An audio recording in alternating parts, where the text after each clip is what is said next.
ஒரு குழந்தைக்கு வந்து பால் கொடுக்குறதா இருக்கட்டும், அந்த குழந்தை வந்து தேடும் தன் தாயே, அந்த மாதிரி ஒரு சூழல்ல இருக்கும். அதனால அவங்க தூக்கிட்டு வராங்க, போறாங்க, வைக்கிறாங்க. அப்ப நம்ம இன்னொரு கேள்வி கேட்க வேண்டியது இருக்கு. அப்ப முன்னாள் முதலமைச்சர் ஸ்டாலின் அவர்கள் துபாய் பயணம் போவதாக இருக்கட்டும், கொடைக்கானல் போறதாக இருக்கட்டும், எங்க போனாலும் கூட துணைவியார் எதற்குங்க அரசு நிகழ்ச்சியில? அப்ப நீங்க இப்படி பண்ணா நாங்களும் இப்படி கேள்வி கேட்க வேண்டிய சூழல் இருக்குல்ல. தாவேக்காவும் இந்த கேள்வி கேட்கும்ல. அப்போ பல்லவி கை குழந்தையோட வராங்க, ஒரு அசிஸ்டண்டோட வராங்க, நீங்க அதை இழிவுபடுத்துறீங்க. ஏன் இவங்க வராங்க, ஏன் அவங்க வராங்கன்னா, அவங்க ஏன் துணைக்கு போனாங்க? எது அதுக்கு நீங்க ஒரு காரணம் சொல்லுவீங்கல்ல. குழந்தை மாதிரி பார்த்துருப்பாரு, அதனால போவாங்க. அந்த அந்த காரணம் தான் இந்த காரணமும். அதுக்கு இதுக்கு சரியா போச்சு. இனிமேல் நீங்க பேசக்கூடாது. நீங்க 3 வருஷம் 2 வருஷத்துக்கு முன்னாடி போட்ட வீடியோக்கள் எல்லாம் ஒரு மக்களுடைய மன்றத்தில் பணியாற்ற வந்துட்டோம் அப்படின்னா அந்த பழைய வீடியோக்கள் எல்லாம் டெலீட் பண்ணியிருக்கணுமா இல்லையா? ஆமா. உங்களுடைய அந்த சோசியல் மீடியாவை சீர் செஞ்சிருக்கணுமா இல்லையா? 2 வருஷம் 3 வருஷம் போட்டிருக்கீங்க அப்படின்னா சீர் செஞ்சிருக்கணுமா இல்லையா?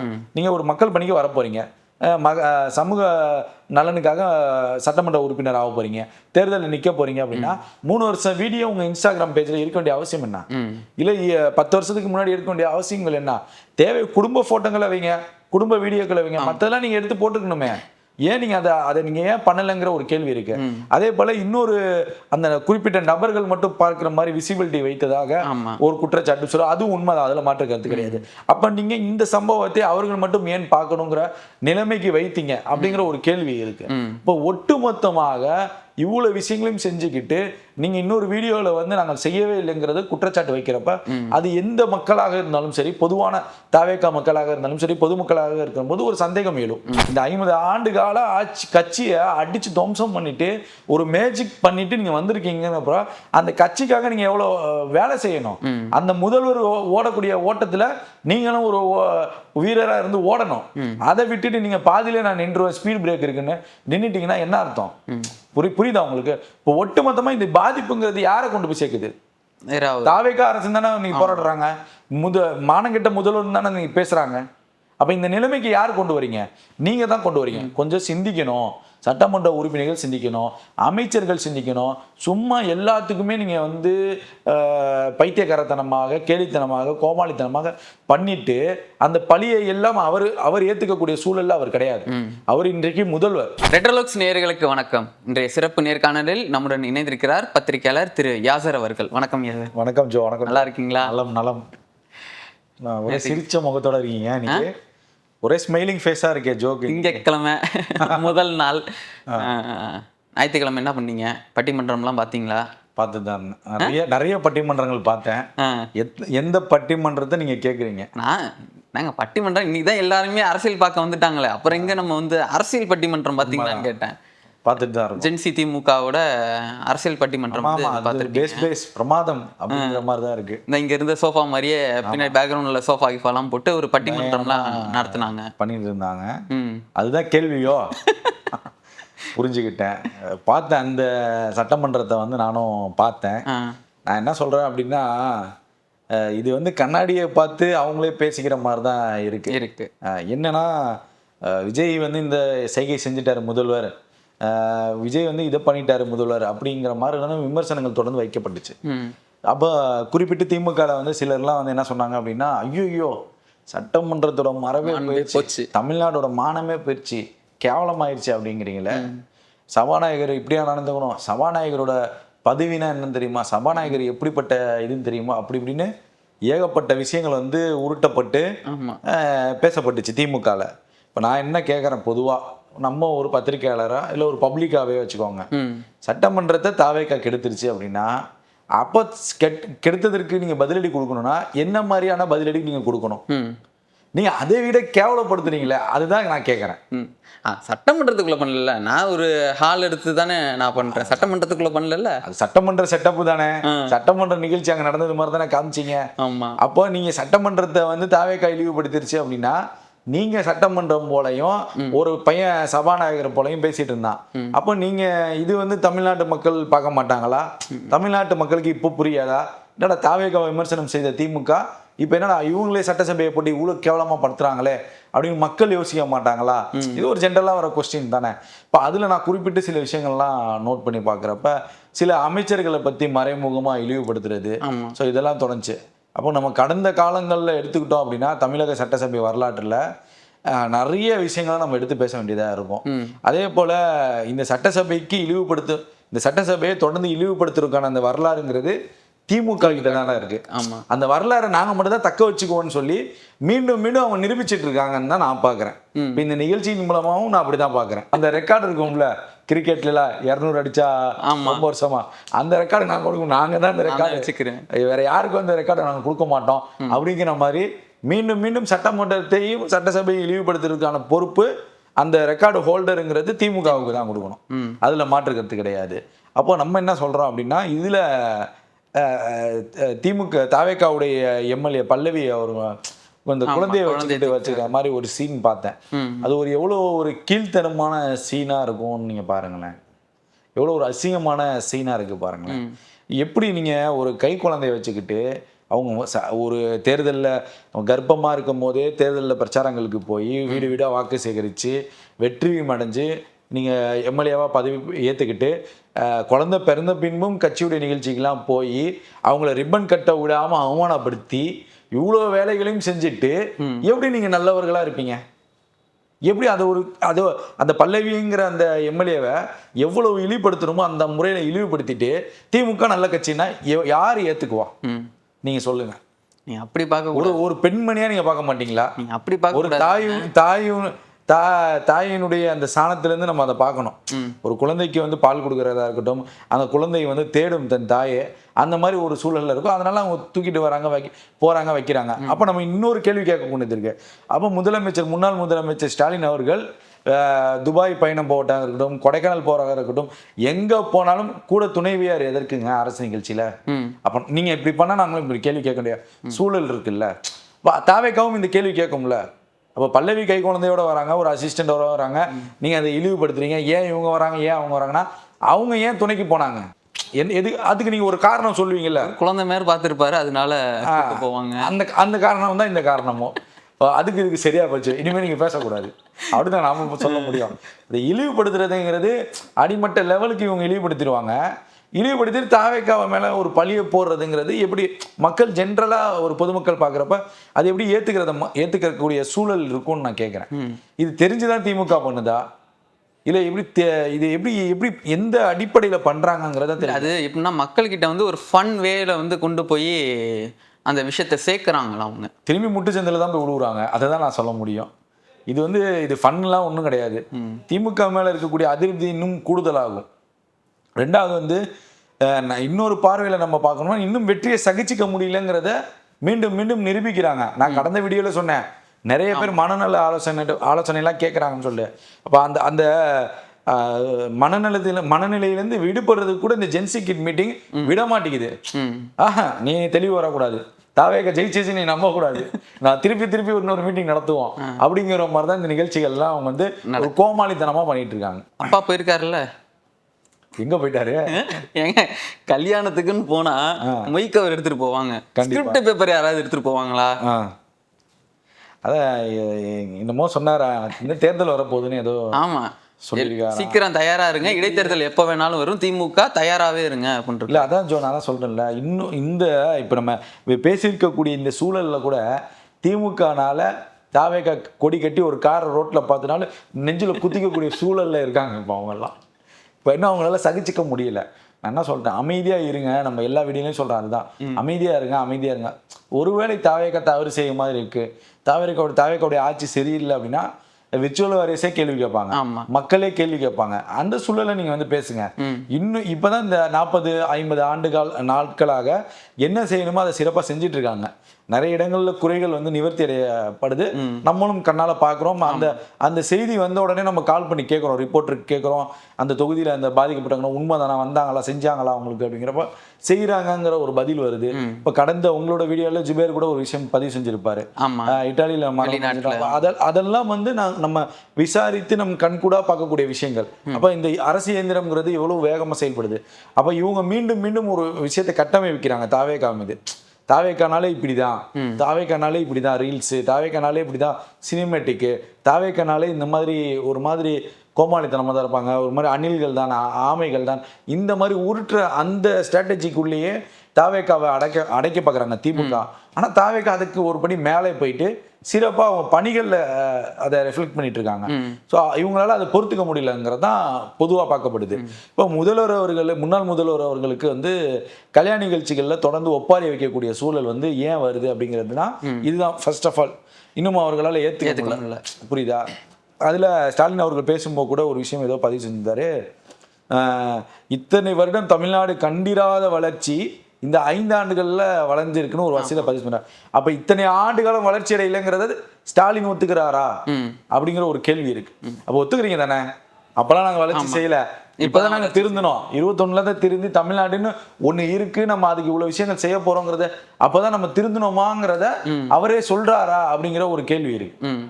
அப்போ நம்ம இப்படியும் பார்க்கணும்ல. அப்போ ஏன் அந்த வார்த்தையை பயன்படுத்தணும் அவரு? இப்போ இப்படிப்பட்ட சூழல் இருக்கு. அதே போல திருமணம் சொல்றேன்னா இந்த 5 வருஷம் வளர்ச்சியை இந்த 5 வருஷத்துல வந்து இவங்க கெடுத்துருவாங்க, அதை கெடுக்க விடக்கூடாதுன்றதுக்காக தான் நம்ம அப்படி நான் அதுக்கு தகவல்லாம் சொல்றேன். அதுக்கு என்னென்ன வரலாறுகள் நம்ம பேசுவோம். ஆனா என்னன்னா, ஒரு திருமண நிகழ்ச்சிக்கு எதுக்கு கூப்பிடுவாங்க? ஒரு சீனியர் பர்சனை எதுக்கு கூப்பிடுவாங்க? வாழ்த்து சொல்றேன். வயசுல பெரியவரை எதுக்கு கூப்பிடுவாங்க? வாழ்த்து சொல்றது கூப்பிடுவாங்க. நீங்க அந்த கல்யாண நிகழ்ச்சியில போயிட்டு என்னால அது சொல்ல முடியல. கல்யாண நிகழ்ச்சிக்கு போயிட்டு அந்த நிகழ்ச்சியை வந்து மணமக்களை வாழ்த்தணும், அவர் கையால் தாலி எடுத்து கொடுக்கணும், மணமக்களை வாழ்த்தணும், எல்லாம் இது பண்ணிட்டு நல்லா சந்தோஷமா இருங்க, வாழ்க்கையில சிறந்து விளங்கணும், புகழணும், போட்டணும். அங்கே போயிட்டு ஓன்னு அழுகுறது. ராசா வராரு, அவர் ஓன்னு அழுகுறாரு. அடுத்து உதயநிதி வராரு, அவர் ஓன்னு அழுகுறாரு. அடுத்து யார் யார் செகண்ட் கேட்டகரியோ எல்லாம் ஓன்னு அழுதனும். இறுதியாக தலைவர் வந்து அவர் ஒரு பக்கம் அழுகுறாரு. ஏன் அழுகணும்னு நான் கேட்குறேன். தோல்வி ஆமா தோல்வின்னு ஒத்துக்கிட்டோம். நீங்க தானே வீடியோ போட்டீங்க. முழு திமுகவுடைய தோல்வி நான் மட்டும்தான் காரணம், நானே ஒத்துக்கிறேன்னு சொல்லிட்டீங்கல்ல. அப்புறம் திருப்பி திருப்பி போயிட்டு தேர்தல் வரும்னா இது எப்படி எடுத்துக்கிறது? நீங்களே சொல்லுங்க. தேர்தல்ல தோல்வின்னு சொல்லி ஒத்துக்கிட்ட நீங்க மீண்டும் தேர்தல் எந்த நேரத்திலும் வரலாம் அப்படின்னா அவர் எந்த தேர்தலை சொல்றாருங்கிறதும் புரியல. ஆசை அதான் எனக்கு ஒன்றும் புரியல. எந்த தேர்தலை சொல்றீங்க நீங்க? இடைத்தேர்தல் சொல்லியிருப்பாரு. இது இடைத்தேர்தலா இருந்தாலும் அதுக்கு ஒரு டைம் பீரியட் இருக்குல்ல. எந்த நேரத்திலும் வந்துடலாம்னா எனக்கு அது புரியல. அது ஏன் ஏத்துக்கக்கூடிய அந்த மனப்பான்மை ஏன் இன்னும் வர மாட்டேங்குது? அப்போ நான் என்னன்னா, ஒரு கொச்சைப்படுத்துறாங்களா தாவேக்காவை எம்எல்ஏக்களை, இழிவுபடுத்துறாங்களா தாவேக்கா எம்எல்ஏக்கள் அமைச்சர்கள்லாம் பார்க்குறோம். நிச்சயமா இழிவு தான் பார்க்குறாங்க, இழிவா பார்க்குறாங்க. சி இவனா அப்படிங்கிற லெவலுக்கு அவங்க பார்க்குறாங்க. அதற்கான ரெஃப்ளெக்ட் ஆகுறது தான் இவங்க பேசக்கூடிய இந்த விஷயங்கள்லாம். ராசா கூட இப்போ சமீபத்தில் ஒரு விஷயத்துல பேசியிருக்காரு.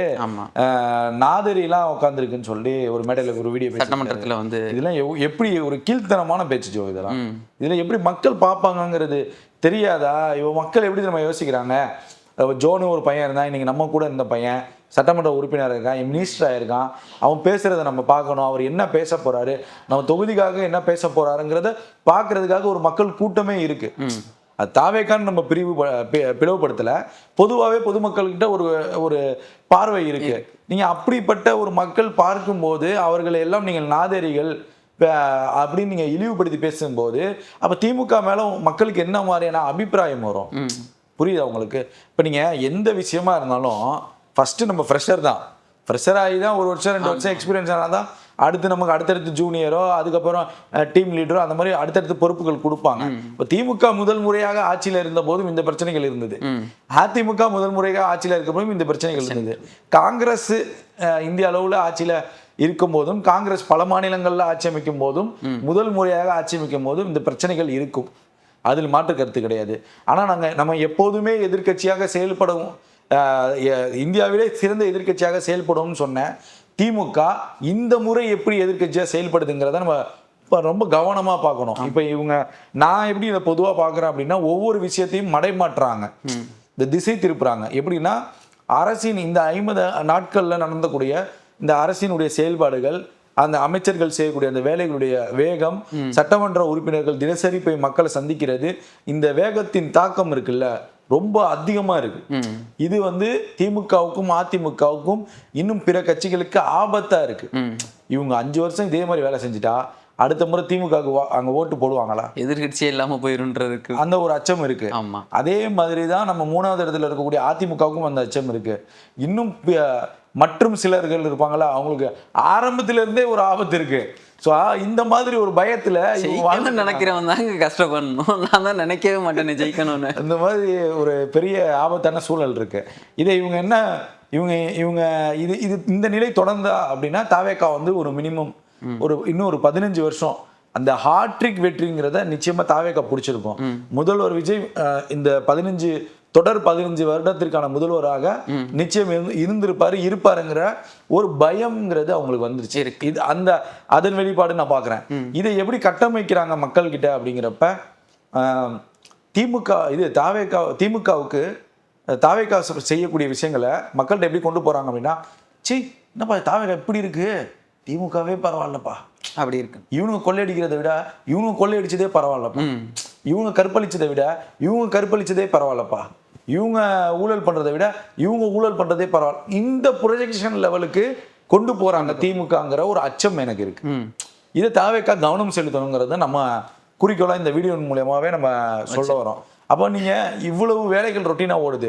இன்னைக்கு சென்னையா இருக்கட்டும், இன்னும் பிற மாவட்டங்களா இருக்கட்டும், சட்டமன்ற உறுப்பினர்கள் தினசரி போய் மக்களை சந்திக்கிறாங்க, தினசரி நிகழ்ச்சிகளை நடத்துறாங்க. இப்ப நேற்றைய தினம் பாத்தீங்கன்னா போலியோ சொட்டு மருந்து நிகழ்ச்சி நடந்துச்சு. அதை தவிர்த்து மற்ற நிகழ்ச்சிகளும் நடந்துகிட்டு இருக்கு ரொட்டீனா போறது. அப்ப இவ்வளவு வேலைகள் செய்யும் போது இதை மடைமாற்றுவதற்காக வேறு ஒரு அஜெண்டாவை எடுத்து மக்கள் மத்தியில திமுக இணைக்குதா, ஒரு திணிக்க பாக்குதா, இதுதான் ஸ்ட்ராட்டஜி, இந்த பிளானை நம்ம எக்ஸிக்யூட் பண்ணுவோம். ஏன்னா அதுதான் வந்து அவரும் சொல்றாரு. யாரு சொல்றாரு? முன்னாள் முதல்வர் சொல்றாரு, எந்த நேரத்திலும் தேர்தல் வரலாம்ங்கிற ஒரு விஷயத்தை பதிவு செய்யறாரு. ஆனா இங்க திமுக அதே செயல்பாடுகளை செய்யுது. அப்போ ஏதோ ஒண்ணு இடிக்குது. அப்ப இந்த ஃபார்முலால திமுக போகுதா? அப்ப தாவேகாவினர் உஷாரா இருக்கணுங்கிறது நம்மளுடைய கருத்து. இதுல இரண்டு தரப்புலையும் பாதிக்கப்படக்கூடியது யாரு அப்படின்னா மக்கள் தான் பொதுவா. ஆனா மக்கள் பாக்குறாங்க எது நியாயம்ங்கிறது மக்களுக்கு தெரியும். எது மாதிரி குழப்பி விடுறாங்கன்னு சொல்லலாமா? மக்களை பிடிச்சி குழப்பி விடுறாங்க திமுக. ஏதாவது ஒண்ணு நம்ம பண்ணலாம், 1000 ரூபாய் தான் கொடுக்குறாரு பாருங்க, 2500 ரூபாய் கொடுக்கலாம், அவர் தெளிவா சொல்லிட்டாரு. ஆமா, அந்த மாதிரி சில விஷயங்களை வந்து திணிக்கிறாங்க, மக்கள்கிட்ட கொஞ்சம் கொண்டு போய் திணிக்கிறாங்க. அப்ப நான் என்ன கேட்கறேன்னா, நீங்க என்ன சொன்னீங்க தேர்தல் தோல்விக்கு அப்புறம் ரூட் மாஃபியா அதை பண்ணிருச்சு, இன்ஸ்டாகிராம் இதை பண்ணிருச்சு அப்படின்னா, இப்ப அந்த வேலையை தான் நீங்க செய்றீங்களா? அந்த வேலையை தான் நீங்க செய்றீங்களா? திராவிட கட்சின்னு சொல்றீங்க, தமிழ்நாட்டை நாங்க தான் காப்பாற்ற போறோம்னு சொல்றீங்க, தமிழ்நாட்டின் வளர்ச்சிக்கு முக்கிய காரணம் நீங்க தான் சொல்றீங்க. அப்ப அந்த விஷயத்தை நீங்க கொண்டு போய் சேர்க்கிறீங்களா? இன்னைக்கு பேசக்கூடிய ஆர் ராசா ஒரு சட்டமன்ற உறுப்பினரை பார்த்து நாதரிகள்ங்கிறாரு. இதுவரைக்கும் வாய் திறக்கலையே முன்னாள் முதல்வர் மு க ஸ்டாலின். கல்யாண வீட்டுல போய் அவர் சொல்றதுக்கு பதில் சொல்ற மு க ஸ்டாலின் இந்த மாதிரி பேச்சையும் மக்கள் கவனிக்கிறாங்க. தாம அன்பரசனுடைய பேச்சையும் மக்கள் கவனிக்கிறாங்க. அவர்கள் மீது எல்லாம் திமுகவுடைய நடவடிக்கை என்ன? இன்னைக்கு தாவேகா ஒரு இணை செயலாளர் வந்து விவசாயிகள்கிட்ட லஞ்சம் கேட்கிறாருன்னு ஒரு வீடியோ வருது. வீடியோ வந்து 24 மணி நேரத்துக்குள்ள அவர் கட்சியின் அடிப்படை உறுப்பினர் இருந்து நீக்கப்படுறாரு. இது கட்சியா? உங்களை வைத்துக்கொண்டு மேடையில அழுவதும் புரண்டும் அசிங்கப்படுத்தியும் ஒரு சட்டமன்ற உறுப்பினர் அமைச்சர்னு பார்க்காம இழிவுபடுத்துறீங்க. இது கட்சியா அப்படிங்கிற ஒரு கேள்வி தொடருது ஜோ. சோ இதுதான் நம்ம பாக்குறோம். அப்ப நீங்க ஏதோ ஒண்ணு மக்கள்கிட்ட திணிக்க போறீங்க. அது என்னங்கிறது கொஞ்சம் கொஞ்சமா தெரிஞ்சுக்கணும். தாவேகாங்கிறது தெரிஞ்சிருக்கும் தாவேகாவுக்கும் இன்னும் கொஞ்சம் வீரியமாக செயல்படணுங்கிறது நம்மளுடைய கருத்தா இருக்கு. மக்கள்கிட்ட இதுதான் ப்ரொஜெக்ட் பண்ண போறாங்க அப்படிங்கிற ஒரு அச்சம் இருக்கு. ஏன்னா இப்போ சமீபத்தில் நடக்கக்கூடிய நிகழ்ச்சிகள், இவர்களுடைய பேச்சுக்கள்லாம் பார்க்கறப்போ அப்படிதான் தெரியுது. சரி, நீங்க எந்த இடம் வேணாலும் ஜெயிக்கலாம், அம்பாசமுத்திரத்துல ஜெயிச்சிருவீங்களா? ஏன் அம்பாசமுத்திரத்துல என்னாச்சு? என்னாச்சு? யார் வேட்பாளர் தெரியுங்களா? நீங்க சொன்னா தெரிஞ்சுக்க போறேன். சீமான் அவர்கள். அதாவது பொது வேட்பாளரா வந்து நிப்பாட்டுறாங்க. திமுக அதிமுக இவங்களோட ஆதரவோட எல்லாம் இது ஒருங்கிணைச்சு சீமான் அவர்கள் வந்து நிக்கிறாரு. எப்படி ஜெயிப்பீங்க? இது வந்து இதை வந்து ஒரு விளையாட்டு செய்திகளா நம்ம முடிச்சுக்கலாம். அதுதான் சிறந்தது. விளையாட்டு செய்தினால அது ஒரு செய்தி இருக்கணும்ல. அதுதான் நான் விளையாட்டுன்னு முடிச்சுக்கலாம். விளையாட்டோட முடிச்சுக்கிறது ரொம்ப நல்லதா இருக்கணும் நான் பாக்குறேன். பொது வேட்பாளருங்கிறப்ப அதை எப்படி அண்ணன் ஏத்துக்குவாருங்கிற ஒரு சூழல் இருக்குல்ல. அண்ணன் ஏத்துக்கிட்டாரு. சண்டாளன் கருணாநிதினாரு, கையவன் கருணாநிதினாரு, பேனாவை இடிப்பெண், ஊழல் பெருச்சாலி ஜெயலலிதான்னாரு. இப்படிலாம் சொல்லிட்டு அவர் ஒரு பொது வேட்பாளரை இவங்களாம் வாக்கு கேட்டு சீமானுக்காக நிக்கிறப்போ அந்த களம் எப்படி இருக்கும்? விளையாட்டு செய்திகள் மாதிரிதான் இருக்கும். அதை தான் நான் விளையாட்டு செய்திகளை முடிச்சுக்கலாம். ஜெயிக்க மாட்டாரா? அவன் முடியவே முடியாது, வாய்ப்பு இல்லை. அவர் சொன்ன டைலாக் தான் இருக்கும், வாய்ப்பு இல்லை. தயவு செஞ்சு அரசியல் இருந்து அவர்லாம் ஒதுங்குறது ரொம்ப ஆரோக்கியமான ஒரு விஷயமா நான் பாக்குறீங்க. ஏன்னா மக்கள் வந்து ஒதுக்கிட்டாங்க. இவர் பேசக்கூடிய தமிழ் தேசியத்தை மக்கள் புரிஞ்சுக்கிட்டாங்க. இவர் எடுத்து வைக்கக்கூடிய தமிழ் தேசிய அரசியலை மக்கள் வந்து பிடிக்கலைங்கிறத ஒரு தேர்தலையும் நிரூபிச்சுட்டாங்க. இதுக்கப்புறம் வந்து இவர் ஒரு தலைவரா, இவர் ஒரு கட்சியின் தலைவரா, ஒரு கொள்கையின் தலைவரா மக்கள் இங்க ஏத்துக்கல. அது மீண்டும் மீண்டும் எழுந்து வருதுங்கிறது ரொம்ப சிரமமான விஷயம். அதை தான் நான் பதிவா சொல்றேன். அண்ணன் ரெடியா இருக்காரு, எந்த இடத்துல எங்க எலெக்ஷன் வந்தாலும் போட்டி போடுறதுக்கு வந்து நாதாக்கா ரெடியா இருக்குதுன்னு இருக்காங்க. அவங்க எப்பயுமே ரெடியா தான் இருப்பாங்க. அவங்களுக்கு என்ன இருக்கு தேர்தலில் சொல்லுங்க. 1500-2000 ஓட்டு வாங்குவாங்க, அவ்வளவுதான். தொடர்ந்து அதுதானே செய்யறாங்க. ஆமா, இப்போ போன முறை 8 வாங்கினாங்க, இந்த முறை 3 அதுவுமே கொஞ்சம் கஷ்டமான சூழலுக்கு அவர் போயிட்டாரு. ஆமா, அதனால வந்து அது கட்சிக்காரங்க வருத்தப்பட வேண்டிய விஷயம், நம்ம வருத்தப்பட வேண்டிய விஷயம் இல்லைங்கிறத நான் பாக்குறேன். அடுத்தது இன்னைக்கு போராட்டம் நடந்திருக்குல்ல தமிழ்நாடு ஃபுல்லா. ஆமா, அதுதான் இங்க வரப்பெல்லாம் போலீஸ் நின்றுதாங்க. ஆமா, வரும்போது டிராஃபிக்கா இருந்துச்சு. செம டிராஃபிக். குண்டு கட்ட என்ன, அதாவது கைது பண்ற ஒருத்தரை பார்த்து ஊரே வந்து சந்தோஷப்படுத்து கொண்டாடுது அப்படின்னா எனக்கு தெரிஞ்சு இதுவா தான் இருக்குன்னு. ஆமா, அது ரொம்ப ஒரு முக்கியமான விஷயமா தான் ஜோ நம்ம பார்க்கணும். நான் இப்போ ஃபேஸ்புக்கெலாம் திறந்தா, வாட்ஸ்அப்லாம் திறந்தா, இவங்க எதுக்காக போராடினாங்களோ, நிஜமா சொல்றேன், சிரிக்கிறதுக்காகலாம் சொல்ல, அவங்க போட்ட வீடியோலயே கமெண்ட் செக்ஷன் போய் பாருங்க, கொண்டாடுறாங்க மக்கள், கொண்டாடுறாங்க. நிஜமா இது உண்மையா இருக்கணுமே கடவுளேங்கிறாங்களா? உண்மையான கைதா இருக்கு கடவுளேங்கிறாங்க. கனவெல்லாம் பலிக்குதே அப்படின்ற மாதிரி அப்படி சொல்றாங்க. இது ஒரே நாள்ல ரிலீஸ் பண்ணிடுவாங்க தெரியுமா? காலையில கொண்டு போயிட்டு மதியானம் மண்டபத்துல வச்சு பிரியாணி எல்லாம் கொடுத்து நைட்டே ரிலீஸ் பண்ணிடுவாங்க.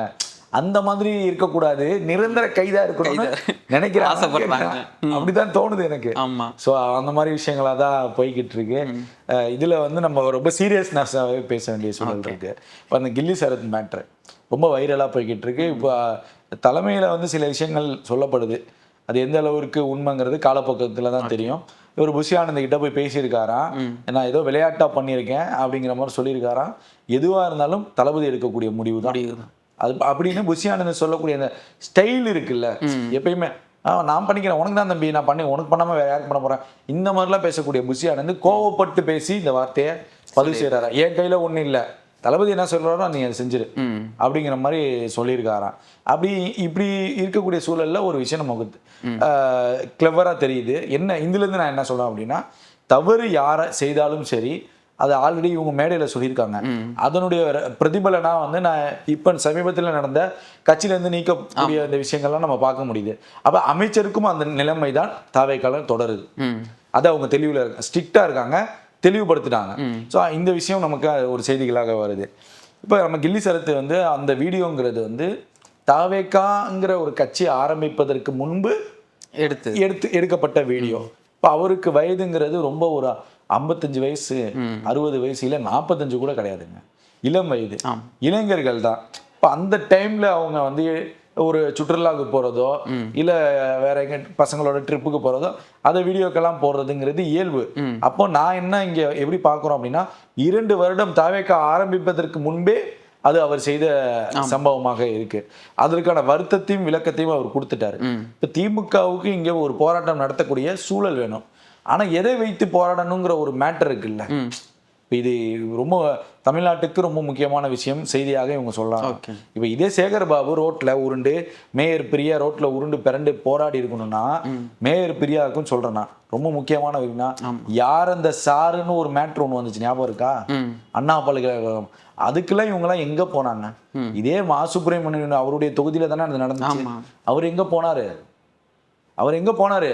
யார் அந்த சாருன்னு ஒரு பெரிய ஒரு பிரளயமே நடந்துச்சு தமிழ்நாடு முழுவதும். அப்ப நீங்க எங்க போனீங்க? நேஷனல் மீடியால போட்டு கிளின்னு கிழிச்சான். டைம்ஸ் ஆஃப் இந்தியா, மற்ற NDTV எல்லாம் போட்டு கிளின்னு கிழிச்சான். யார? மா சுப்பிரமணியன், அன்றைய அமைச்சரை. அப்ப நீங்களாம் எங்க போனீங்க? அந்த பெண்ணுக்காக போராடாம நீங்க எங்க போனீங்க நான் கேட்கறேன். இது 2 வருஷம் முன்பு நடந்த வீடியோவுக்கு எடுத்து நீங்க இப்ப போராடக்கூடிய சூழலுக்குன்னா, உங்க ஆட்சியில அமைச்சரா இருக்கிற போது உங்க அமைச்சர் அந்த குற்றவாளியோட போட்டோ எடுக்கும் போது ஒரு பெரிய சம்பவம் நீதிமன்றத்திலிருந்து ஒரு உத்தரவு போடும்போது இந்த திமுக இருக்கக்கூடிய முன்னாள் அமைச்சர் சேகர் பாபு எங்க போனாரு? பெரியா எங்க போனாங்க? இந்த ஒண்ணு கத்திக்கிட்டே கிடக்குமே ஒரு அம்மா, அந்த அம்மாலாம் எங்க போனாங்கிற ஒரு கேள்வி இருக்குல்ல, எங்க போனீங்க? அப்ப அது ஒரு பெண்ணுங்கிறது உங்களுக்கு தெரியலையா? இவர் 2 வருடத்துக்கு முன்பு எடுத்த வீடியோ, அதற்கு நான் விளக்கமும் கொடுத்துட்டாரு. தன் பிள்ளையை வைத்து, தன் மனைவியை வைத்து ஒரு வீடியோவும் போட்டு பொது விஷயத்துல மன்னிப்பும் கேட்கிற மாதிரி அந்த வீடியோ பேசி முடிச்சிட்டாரு. இப்ப அந்த விஷயத்தை விட்டுட்டு இதுக்காக நீங்க இதுக்காக போராடக்கூடிய நீங்க, அப்போ ஒரு பெண்மணி பாதிக்கப்பட்டப்ப நீங்க எங்க போனீங்க? அப்போ அந்த அந்த பொண்ணு உங்களுக்கு ஒரு பொண்ணாவே உங்க கண்ணுக்கு எல்லாம் படவே இல்லையா? இப்போ இவ்வளவு கேள்விகள் வருது இல்ல, எங்க போனீங்க நீங்க? இந்த அறநிலைத்துறையில அவ்வளவு ஊழல் இருக்கு, இந்த அறநிலைத்துறையில அவ்வளவு புகார்கள் குவிந்த போது இவர்களெல்லாம் எங்க போனாங்க? பொன்மாணிக்கவேல்னு ஒரு காவல்துறை அதிகாரி குற்றச்சாட்டு வச்சாரு. அப்பெல்லாம் திமுகவை சேர்ந்தவர்கள் போராடி இருக்கணும்ல. சேகர் பாபுக்கு எதிராக அறிவாலயத்தில் வாசல் நின்று போராடி இருக்கணும். எங்க போனீங்க? ஐயா சேகர் பாபு இப்படி பண்ணிட்டாரு, பொன்மாணிக்கவேல் சொல்றாரு, சிலை கடத்தல் வழக்கு தூசி தட்டப்படுதான், என்னன்னு கொஞ்சம் விசாரிங்க ஐயா ஸ்டாலின் அவர்களே, வெளியே வாங்கன்னு சொல்லி அறிவாலயத்தில் நின்று போராடி இருக்கணும்ல. இப்ப மக்களுக்கு எது முக்கியமான, அதுதான் துறையை மாத்திட்டோம்ல. அதான் எவ்வளவு பிரச்சனைகள் பாருங்க. இப்ப இவ்வளவு விஷயங்கள் இருக்கு. இப்ப இன்னைக்கு யாரே ஒரு பிடி அரசகுமார்னு சொல்லி ஒரு 100 கோடி கிட்ட ஏதோ லஞ்சம்னு வருது கணக்குன்னு சொல்றாங்க. அப்ப இவருக்காகலாம் அவன் அறிவாலயத்துல ஏன் போராடல? இது வந்து அரசியல் வந்து பழிவாங்குதல் இதா பார்க்கணும். அப்ப அதெல்லாம் பழி வாங்குறது, அதெல்லாம் மக்கள் பணமும் கிடையாது. இப்ப நீ 100 கோடி ரூபாய் லஞ்சம் வாங்குறீங்க ஜோ, அந்த 100 கோடி ரூபாய் அவன் கொடுத்தவன் 100 கோடி ரூபாய் யார்கிட்ட வாங்குவான்? கேள்வி அதுதானே. ஆமா. இப்ப 100 கோடி ரூபாய் நான் உனக்கு லஞ்சம் தரேன், நான் கொடுத்துட்றேன், நான் கொடுத்துட்டு அந்த 100 கோடி ரூபாய் நான் சம்பாதிக்க யாருக்கிட்ட நான் அந்த 100 கோடி ரூபாய் திணிப்பேன்? மக்கள்கிட்ட தானே திணிப்பேன். அப்ப மக்கள் மீது உங்களுக்கு என்ன அக்கறை இருக்கு? இன்னொரு பிடி அரசகுமார் திமுகவிலிருந்து விலக்கப்பட்டாரு ஒரு ஆர்டர் வந்திருக்கணுமா? நீக்கப்பட்டாருன்னு வந்திருக்கணுமா? இவங்க என்ன, இதுதான் சொல்ல வரேன், இவங்க என்ன பண்றாங்க அப்படின்னா, பிடி அரசகுமார் பாஜகவில இருந்து வந்தவர், பாஜகவில் உறுப்பினராக இருந்தாருன்னு சொல்லிட்டு திமுக இருக்கிறவங்களே, திமுகவுடைய ஆதரவு நிலைப்பாட்டில் இருக்கிறவங்களே அவர் பாஜக இருந்தாரு பாத்தீங்களா, அந்த செய்தியை பரப்ப விடுறாங்க. நீங்க 2 நாள் கவனிங்க. இதே தாவேக்கால ஒரு நபர் இப்ப பண்ணிருக்காருன்னு வச்சுக்கோங்க. ஒரு உதாரணத்துக்கு 100 கோடி, ஒரு 10 கோடின்னு வைங்க. இப்ப தனியார் பள்ளிக்கு அனுமதி தாவேக்கா நிர்வாகி 10 கோடி ரூபாய் ஒரு கம்ப்ளைண்ட் ஆயிருக்கு அப்படின்னா, இது எப்படி திமுக நபர்களால் ஷேர் செய்யப்பட்டிருக்கும், எப்படி பேசப்பட்டிருக்கும், பேசிருக்கோம். அப்ப நீங்க எப்படி ஷேர் பண்றீங்க? இவர் திமுக இல்லாத மாதிரியும் இவர் பிஜேபியில இருக்கிற மாதிரியும் சித்தரிக்கிறாங்க. நான் இதுதான் சொல்ல வரேன். அப்ப இங்கதான் தாவேக்கா உஷாரா இருக்கணுங்கிறேன். அப்போ பிஜேபியில் இருக்கக்கூடிய செய்திகளை தான் பிடி அரசகுமார் பிஜேபிக்காரங்கிறத சித்தரிக்கிறாங்க, திமுக காரங்கிறதே மறைக்கிறாங்க. அதுதான் நான் சொல்ல வரேன். அப்ப இதெல்லாம் இவர்கள் கண்ணுக்கு தெரியலையா? அதுல ஒரு படி போய் இன்னொருத்தர் முன்னாள் அமைச்சர் சிவசங்கர் நான் தான் யோக்கிய வரான் சொம்பத்துக்கு உள்ள வைடாங்கிற மாதிரி அறிவாலயத்தில் உட்கார்ந்து அன்னைக்கு பேசினாப்புல. ஆதாரம் இருந்தா காமிங்க, பார்ட்டி ஃபண்டை விட்டுருங்க தலைவா, நீங்க வேலை வாங்கி கொடுத்துருக்கீங்க, வேலை வாங்கி தரேன், நீ கவலைப்படாதுன்னு சொல்லியிருக்கீங்க, எல்லா செய்தியில வந்துருச்சு, உங்களை அசிங்கப்படுத்திட்டு இருக்காங்க, அதை பத்தி கொஞ்சம் பேசலாம் வாங்க. 23 லட்சமா ஏதோ சொல்றாங்க. இதெல்லாம் தேவையா? இதெல்லாம் யாருக்கிட்ட வாங்குறீங்க? இந்த பணத்தை நீங்க எங்க கொண்டு போய் வைப்பீங்க? நான் கேட்கறதுன்னா இதெல்லாம் தான் பார்ட்டி ஃபண்ட் கணக்குல வரும். புரியுதா உங்களுக்கு? இல்ல அன்னைக்கு ஏவாவேலு அவங்க ரைடு போச்சு அன்னைக்கு உடனே கொந்தளிச்சு ஒரு ட்வீட்லாம் போட்டாரு, ட்வீட் போட்டாரு. ஏன் போடல? எப்படி போடுவாரு? குற்றவாளி நான் தான் எஃப்ஐஆர்ல சேர்க்க போறாங்கிற ஒரு பயம் வந்துருச்சுல்ல, எங்க சேர்த்துட்டாப்புல என்ன பண்றது? நான் ஆரம்பத்திலே ஒரு வீடியோ பேசியிருப்பேன், அருணை வைத்து விஜய் அவர்கள் இந்த காரியத்துல செய்யல நடக்கும்.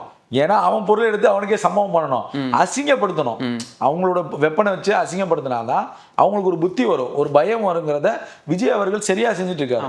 அதுல மாற்றுக்கிறது கிடையாது. நான் இப்பயுமே சொல்றேன், அருண் அவர்கள் நிச்சயமாக அவர் ஜீப்ல முன்னாள் அமைச்சருக்கு ஒரு ஆளையாவது இந்த 5 வருஷத்துக்குள்ள ஏத்திடுவாங்க, கண்டிப்பா ஏத்திடுவாரு. அந்த விஷயத்த செய்ய வைப்பாங்க அருணையே. அதுக்குதான் வார்னிங் கொடுத்துருக்கோமே, எப்ப வேணாலும் ஆட்சிக்காலும் இது வரும்னு வார்னிங் கொடுத்துருக்கோம்ல. அப்ப நீங்க இவ்வளவு தில்லு முள்ளுகள் எல்லாம் பண்ணிட்டு எப்படி ரோட்ல இறங்கி போராட முடியுதுங்கிற ஒரு கேள்வி நம்ம நியாயப்படுத்தல. தவறு யார் செஞ்சாலும் தவறு, அதுல மாற்று கருத்து கிடையாது. நான் என்ன சொல்றேன்னா, நீங்க போராடணும்னா இந்த மாதிரி விஷயங்களுக்கு போராடி இருக்கும், புரியுதா? ஆமா.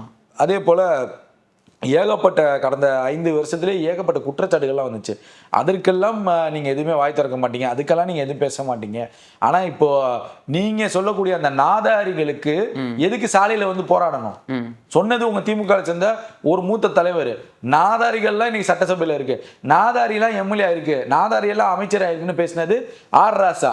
அப்போ ஆர் ராசா சொன்ன நாதாரிக்கு நீங்கள் ஏன்டா ரோட்டில் வந்து போராடுங்கங்கிற ஒரு கேள்வியை பொதுமக்கள் கேட்குறான். இன்னைக்கு கேக்குறான், அந்த வீடியோ காமிக்கிறீங்க போட்டு விடுங்க, அப்படி கேக்குறான். நீங்க ஏன்டா வந்து போராடுற? இல்லைங்க, அது யார் கேட்டாலும் பிரச்சனை கிடையாதுங்க, நீ கேக்குற பத்தி அதுதான் எனக்கு பிரச்சனையா இருக்குன்றாங்க. அது பிரச்சனை ஓடுது பாருங்க. இப்ப எப்படி சூழல் கொண்டு வராங்க பாத்தீங்களா? அப்ப நம்ம இன்னொரு விஷயம், இது நம்ம நியாயப்படுத்த விரும்பல கில்லி சரத்து விஷயத்தை. கில்லி சரத்துக்கு தலைமை இந்த மாதிரி ஒரு உத்தரவு கொடுத்துருக்காங்க சொல்லப்படுது. இன்னைக்கு நடந்த மீட்டிங்ல எல்லாம் கூட அவர் கலந்துக்கிறாரு. அவர் அமைச்சரா இருக்கும்போது அந்த அமைச்சருங்கிற பதவி இருக்கும் வரைக்கும் அவர் எல்லா நிகழ்ச்சியிலும் கலந்துக்கலாம். நான் ஒருவேளை நான் என்ன சொல்ல வரேன், நம்மளுடைய ஒரு பத்திரிகையாளர் கருத்துல நீங்க 2 வருடம் எடுத்த வீடியோவாக இருக்கட்டும், இல்ல 3 வருடம் எடுத்த வீடியோவாக இருக்கும், தமிழக வெற்றி கழகம் என்று ஒன்று ஆரம்பிக்கப்படுகிறது. அது வந்து யாருக்காக ஆரம்பிக்கப்படுது?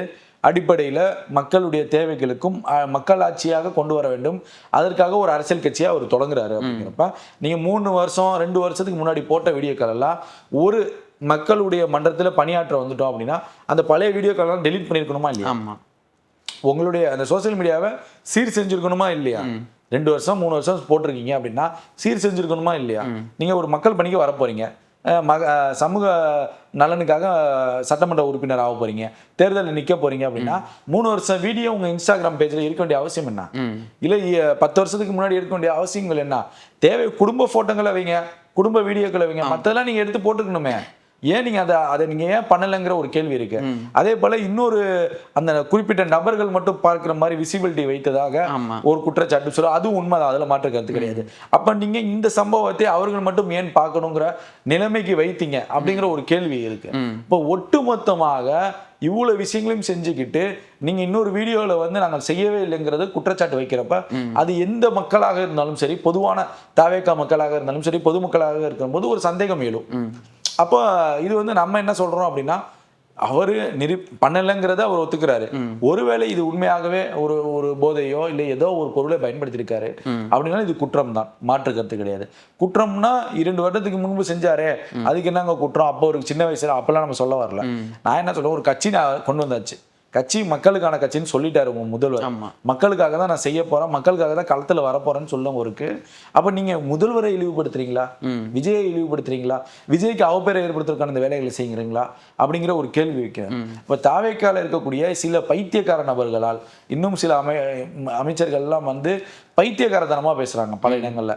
இதெல்லாம் ஒட்டு மொத்தமாக யாருக்கு பாதிப்பு? நான் என்ன ஒரு பொதுவா கேட்கிறேன், அவர் அரசியலுக்கு வராருன்னு சொன்னதுல இருந்து இந்த நொடி வரைக்கும் தன்னுடைய குடும்பத்திலேருந்து எல்லா பிரச்சனையும் மன அளவில் போட்டுக்கிட்டு நீங்கள் மக்களையும் கவனிச்சுக்கிட்டு நீங்கள் கட்சி அரசுடைய எல்லா நிகழ்ச்சியிலும் கலந்துக்கிட்டு ஒரு மனுஷனாக நீங்கள் பாருங்கள்.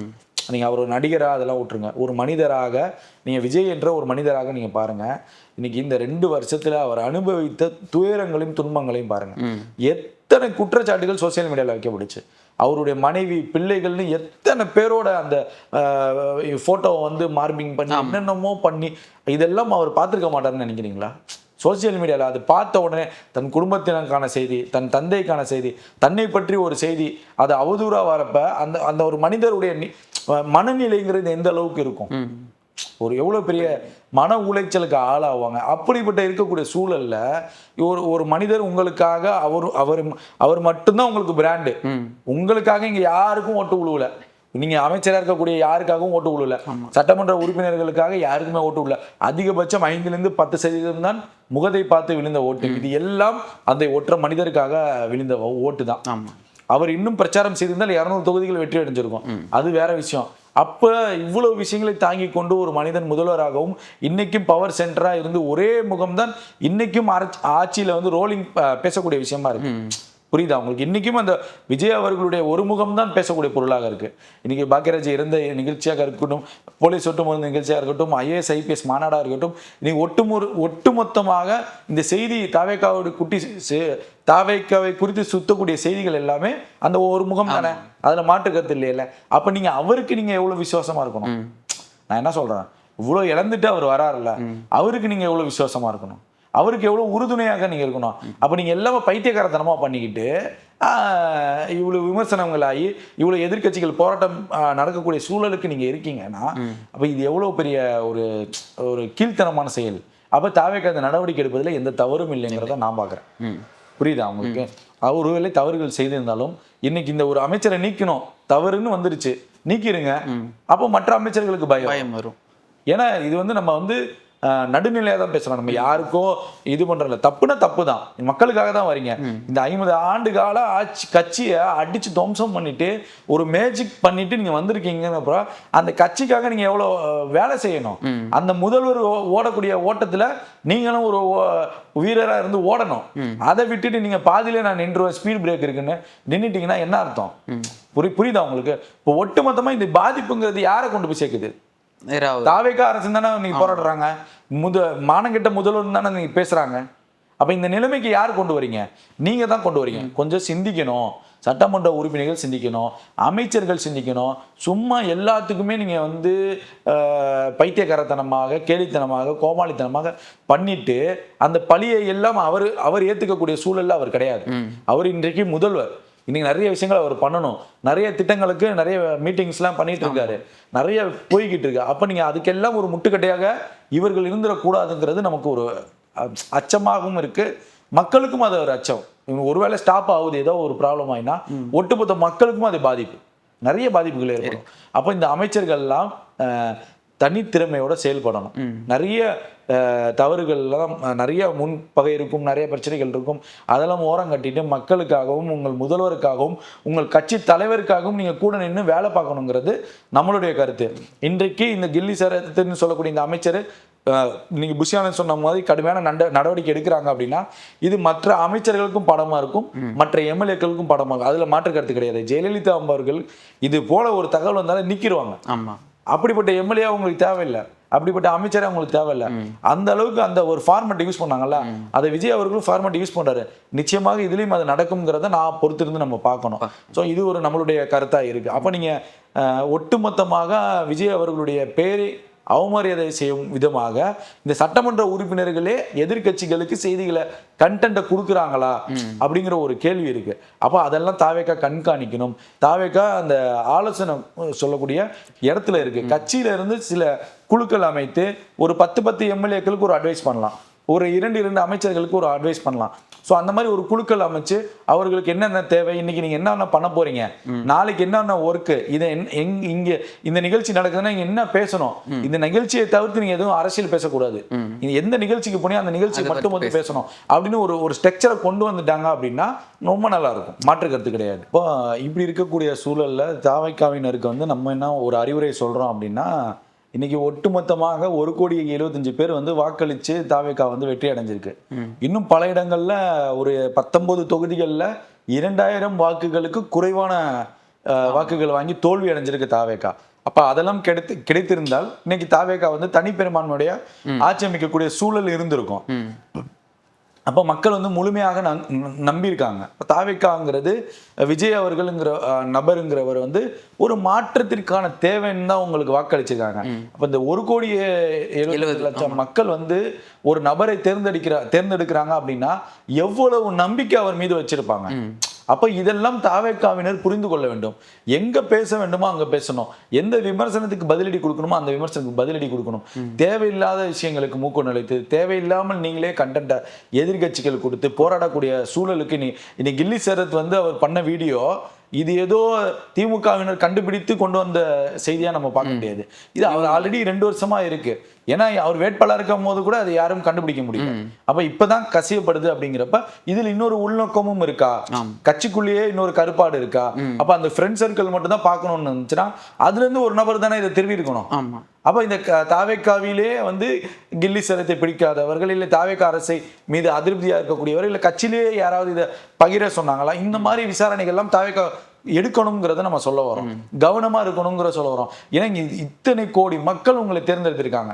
வெளிநாட்டிலிருந்து 15 நாளைக்கு முன்னாடி இங்க வந்து தங்கி ஓட்டு போட்டுட்டு உங்களுக்காக மறுபடியும் வேலைக்கு போயிருக்காங்க.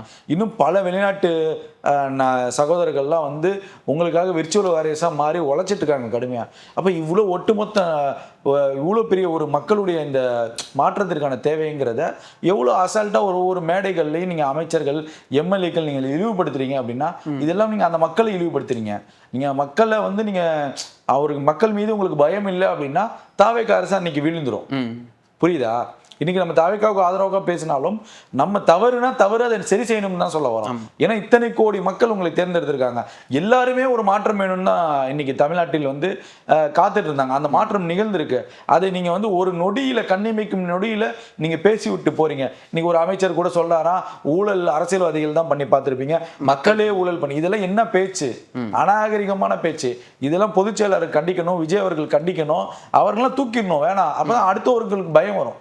அப்ப கட்சி இன்னும் வலிமையாக மாறுங்கிறனா. அவருடைய தேவை உங்களுக்கு கிடையாது. அந்த ஒற்றை மனிதர்களுக்காக தான் இன்னைக்கு வாக்களி செலுத்தியிருக்காங்க. அப்படிங்கிறப்ப அவர்கள் உங்களை மீறி இந்த கட்சியையும் உங்களையும் இழிவுபடுத்தக்கூடிய அந்த இது பேசுனா தப்புன்னு தெரியுது இல்ல, ஒரு சாதாரண நமக்கே தெரியுங்கிறப்ப ஒரு அமைச்சருக்கு அது தெரியாதா? இந்த வார்த்தை நம்ம விடக்கூடாது, இது ஒரு தப்பான வார்த்தை. நீ என்ன நிகழ்ச்சிக்கு போனீங்களோ அந்த நிகழ்ச்சியை மட்டும் பேசிடுவாங்க. உங்களுக்கு அங்க அரசியல் பேச வேண்டிய சூழல் ஏன் ஏற்படுது? ஏன் பேசணும்னு நான் கேட்கிறேன். புரியுதா உங்களுக்கு? இந்த மாதிரி ஒரு ஸ்ட்ரிக்டான லெவல். இதே ஜெயலலிதா அவர்களுடைய அமைச்சரவையில் இந்த மாதிரி அமைச்சர் எங்கேயாவது பேசி ஒரு செய்தி, ஒரு சட்டமன்ற உறுப்பினர் எங்கேயாவது பேசி ஒரு மெசேஜ், ஒரு செய்தி சின்ன பக்கத்துல கூட வராது. உண்மை. அவங்க ஸ்ட்ரிக்டா வச்சிருந்தாங்க. அந்த மாதிரி வச்சிருக்கணும் விஜய் அவர்கள்ங்கிறது என்னுடைய. ஏன்னா அந்த மக்களுடைய உழைப்பு, அந்த மக்களுடைய அந்த மாற்றத்திற்கான தேவைங்கிறது வீணாகிறோம். இந்த மாதிரி பைத்தியக்காரத்தனமான சட்டமன்ற உறுப்பினர்கள், கோமாளித்தனமா அமைச்சர்கள் பண்றாங்கல்ல, இதெல்லாம் அந்த மக்களுடைய அந்த வேர்வையெல்லாம் வீணாயிரும் நான் சொல்ல வரேன். அதுக்கு நம்ம குரல் கொடுக்கணும். அதனால அந்த இடத்துல தான் நம்ம பத்திரிகையாளர்கள் இருக்கோம். இப்போ இந்த மாதிரி தவறுகள்ல வந்து தாவேக்கா செய்யக்கூடாது. அதை ஜெயலலிதா அவர்கள் எவ்வளவு ஸ்ட்ரிக்டா ஹேண்டில் பண்ணாங்களோ அதை விட இன்னொரு படி மேல போய் மாண்புமிகு முதல்வர் நடவடிக்கைகள் எடுக்கணும். அப்பதான் இந்த கட்சி மேல் மேலும் வலுப்பெறும். இதுதான் நம்மளுடைய கருத்து. அடுத்து அதிமுகலேருந்து 6வது எம்எல்ஏ ராஜினாமா, எம்ஆர் விஜயபாஸ்கர் அவர்கள் ராஜினாமா பண்ணிட்டாங்க. இன்னும் 6 எனக்கு இன்னும் நிறைய இருக்குன்னு தோணுது. அதிமுக விடுங்க, சைலண்டா இருந்துட்டு ராஜினாமா பண்ணியிருக்காரு. திமுகல இருந்தும் சிலர்லாம் வராங்க கேள்விப்பட்டேன். சீட்டு கொடுக்காத.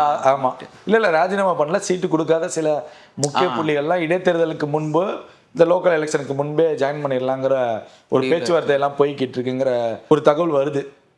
அதுவும் உண்மைதான், அதில் மாற்றுக்கருத்து கிடையாது. இப்போ மனோ தங்கராஜ் முன்னாள் அமைச்சர் திமுகவில், அவர்லாம் வரக்கூடிய செய்திகள்லாம் பேசிட்டு இருக்காங்க. ஸோ மேபி அவர்லாம் வரக்கூடிய வாய்ப்புகள் இருக்கு. அந்த தேவை தாவேக்காவுக்கும் இருக்கு. ஏன்னா அந்த தொகுதி கன்னியாகுமரிலாம் தோல்விதான் அடைஞ்சிருக்காங்க. இப்போ விழுப்புரத்துலேருந்து ஒரு யூனிட் அதிமுக வந்து வரப்போகுது. ஏன்னா விழுப்புரத்தில் தாவேக்கா படுதோல்வி. ஏங்க வன்னியர்களுடைய அந்த பெல்ட்டு அங்கே போதுமான அந்த ஃபேஸ் வேல்யூ உள்ள ஆட்களும் இல்லை, பிரச்சாரங்களும் இல்லை தாவேக்காவுடையது. அதனால அது ஒரு தோல்வியை கூட எடுத்துக்கலாம்னு வச்சுக்கோங்களேன். அங்கெல்லாம் வந்து உள்ளாட்சி தேர்தலுக்கு ஒரு அடித்தளம் தேவை. ஏன்னா RS பாரதி ஒரு வார்த்தை விட்டாரு, ஒரு மேயராவது ஜெயிச்சிடணும். அப்போ ஒரு மேயராவது ஜெயிச்சிடணும். ஒரு மேயர் இல்லை, ஒட்டுமொத்த மேயரும் ஜெயிச்சிடணும் தாவேக்கா முடிவு பண்ணிட்டாங்க.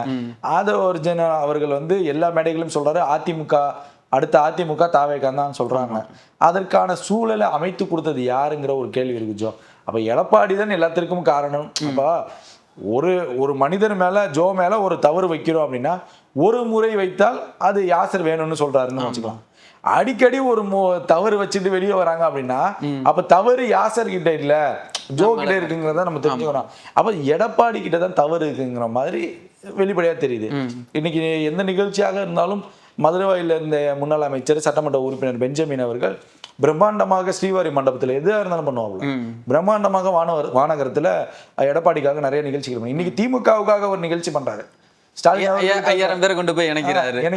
அப்படிங்கிறப்ப அப்ப தவறு யாருகிட்ட இருக்கு? இப்ப அவர்கள்லாம் ஏன் கட்சியை விட்டு போகணுங்கிற ஒரு கேள்வி இருக்குல்ல. அப்ப தவறு எடப்பாடி கிட்ட இருக்கு. அப்ப ஏற்கனவே குற்றச்சாட்டு சண்முகம் வைத்தது போல, வேலுமணி வைத்தது போல, அப்ப இங்க ஒட்டுமொத்தமாக அதிமுக அழிவு நோக்கி போகுது. பாஜகவோட கூட்டணி வைக்க மாட்டேன்னு ஒரு ஸ்டாண்ட் எடுத்தீங்க. அப்புறம் திரும்பி பாஜகவோட கூட்டணி வச்சு தேர்தல் சந்திக்கும் போது அப்ப அதிமுக இருக்கக்கூடிய உறுப்பினர்களுக்கும் அது அதிருப்தியா இருக்கும். ஜெயலலிதா அவர்கள் ஒரு முறை ஒரு தவறு செய்து விட்டேன், இனி வாழ்நாளில் பாஜகவுடன் நான் கூட்டணி வைக்க மாட்டேன் பொது மேடைகள்ல மக்கள்கிட்டே மன்னிப்பு கேட்டாங்க. இப்ப அது வரலாறு.